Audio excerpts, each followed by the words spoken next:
Salut la machine! Alors, t'es toujours au top? C'est parfait, on continue. 12e vidéo de cette série Terre pour le collège. Nous attaquons le volcanisme et nous allons voir qu'il existe deux catégories de volcans. Vous êtes prêts? C'est parti!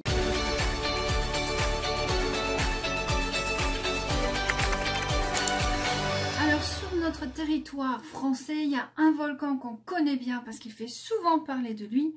C'est le Piton de la Fournaise à l'île de la Réunion. Donc ce Piton de la Fournaise est régulièrement en éruption et cette année 2018, il en est déjà à sa 4e éruption. Alors que voit-on chez ce volcan quand il entre en éruption? Eh bien on voit des projections de lave, ce qu'on appelle des fontaines de lave. Et ces fontaines de lave sont toujours associées à un petit cône volcanique qui correspond à l'accumulation des projections qui sont retombées. Et nous avons une coulée de lave. Alors ça, c'est une image en pleine éruption. Mais à quoi ressemble ce Piton de la Fournaise quand il n'est pas en éruption? Eh bien, il ressemble à ça. Un grand volcan sur lequel on distingue plein de coulées volcaniques. Les récentes, qui sont bien noires, et des plus anciennes, qui sont déjà un peu marron, voire même grises. Dans tous les cas, il n'y a pas de végétation et on n'a que de la roche volcanique. Alors pourquoi on n'a pas de végétation sur ce volcan? Ça reste une montagne.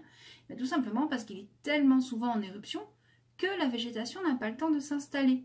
Pour que la végétation s'installe, il faut un certain nombre d'années et être sûr surtout qu'il n'y ait pas une coulée qui repasse au même endroit. Nous sommes par exemple ici sur la coulée de 1977. Cette coulée, elle a atteint la mer, donc elle est assez loin de la structure principale du volcan et elle n'a jamais été recouverte par une autre coulée. Donc au bout de 40 ans, on ne voit s'installer que des fougères et de jeunes arbres qui commencent à pousser.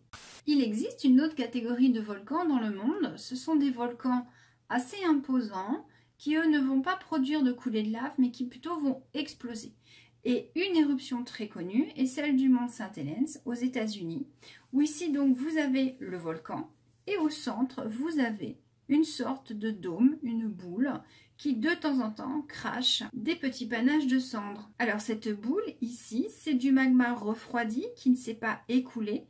C'est ce qu'on appelle un dôme de lave.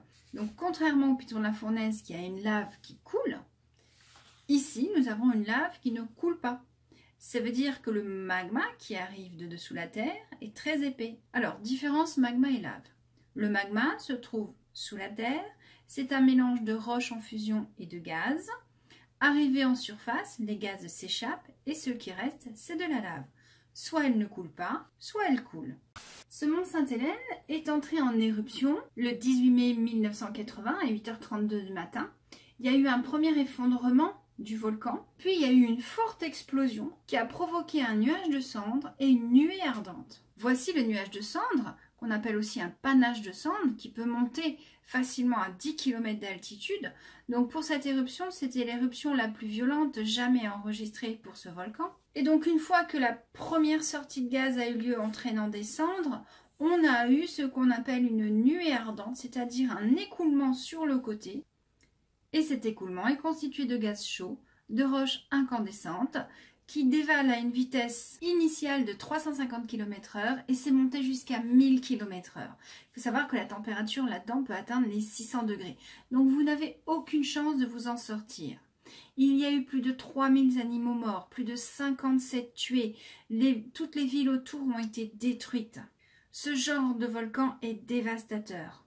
Voici par exemple un paysage après une éruption du volcan Chaitén au Chili, qui lui aussi est explosif. On voit le panache de cendres ici.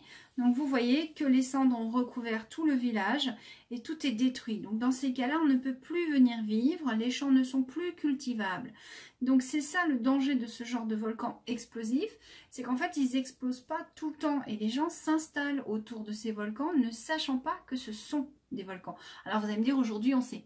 Oui, mais il y a 1500 ans, 2000 ans, quand les gens ont commencé à s'installer dans ces régions, que les villages ont commencé à être construits, eh bien, ils ont développé leur village, c'est devenu des villes aujourd'hui. Et puis, pof, d'un coup, ça se réveille. Ben, c'est trop tard, il y a 200 000, 300 000, 400 000 habitants qui habitent autour.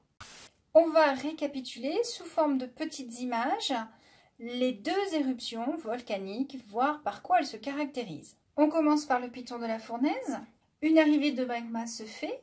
Ce magma ne va pas forcément sortir au cratère sommital, c'est-à-dire le cratère du sommet. Il peut y avoir des fissures sur les côtés qui font que le magma va sortir et donc devenir de la lave. Première étape, nous avons donc une fissure qui se fait dans le sol.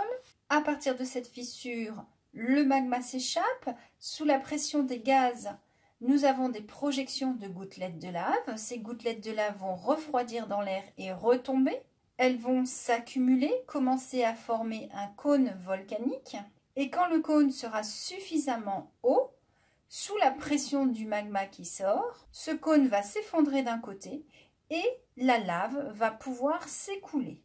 Pour un volcan explosif, nous avons un dôme de lave qui bouche le cratère, ce qui veut dire que ce dôme provient d'une ancienne éruption. Il joue un peu le rôle d'un bouchon de champagne. Et comme il y a une nouvelle arrivée de magma, cette nouvelle arrivée de magma va pousser ce bouchon jusqu'à ce qu'il explose. On a donc un volcan dont le cratère est obturé par un dôme de lave. Sous la pression du magma qui monte, on commence à avoir quelques fuites, on a des nuages de cendres. Puis le dôme explose en 1000 morceaux avec du nouveau magma qui arrive. Tout ce mélange de roches incandescentes va dévaler le long du volcan, c'est ce qu'on appelle la nuée ardente. Et enfin, comme le passage est libre, nous avons le nouveau magma qui arrive, mais comme il ne s'écoule pas, il reste dans le cratère, il va former un nouveau dôme. Et on va donc revenir au point de départ, c'est-à-dire un volcan avec un dôme refroidi qui bouche le cratère.